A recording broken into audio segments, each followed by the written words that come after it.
baseball is thrown at an angle of 24 degrees with a speed of 25.2 meters per second. It's caught 48.1067 meters from the thrower.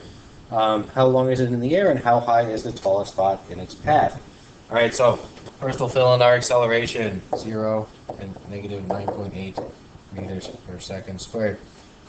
Since this one is launched from the ground, I know at the peak the VFY equals 0 at the peak. This is going to be 0. All right. To fill in VI, I can't put that 25.2 meters per second into the table because it's not an x or an y. We need to get the x and y component.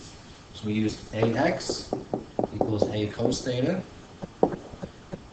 AY equals A sine theta. All right. For A is going to be our 25.2 meters per second, and 24 is our degrees, is our angle.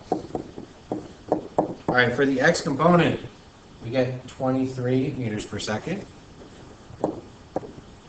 For the y component, we get 10.2 meters per second, okay?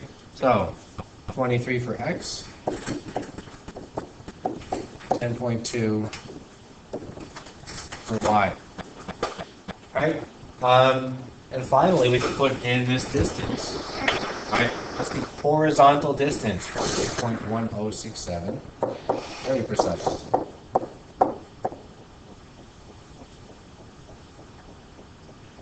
All right, so to solve for time, all right, in order to get the time in the air,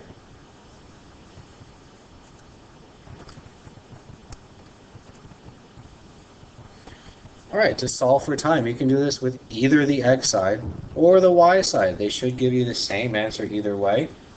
Normally we do this on the y side. I'm going to do the x side just to be different.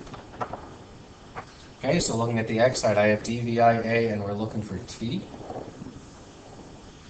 Okay, so d equals VIT plus 1/2 a t squared. All right. The acceleration is 0, this one just becomes 0. So I just plug those in. I have my horizontal distance, my VI, we solve for t. We get 2.09 seconds. All right. If you did this on the y side, you would be finding the time until it reaches the peak where VF equals 0. So you would multiply your answer by 2 after you're done. Okay, but since I did this on the x side, I didn't have to do that. Now, how high is the tallest spot in the ball's path? All right, so we're looking for dy. All right, so I have VI, VF, A, and D. We can use VF squared equals VI squared plus 2AD, and we just plug in and solve. All right.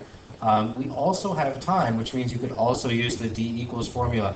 But if you use that formula, make sure you use the time it takes to reach the highest spot in the path. So that would be half of the 2.09 seconds. That would be 1.045 seconds. You would use that time to find the tallest spot. Or we can avoid that altogether and just use the VF squared formula. Right? Either way works.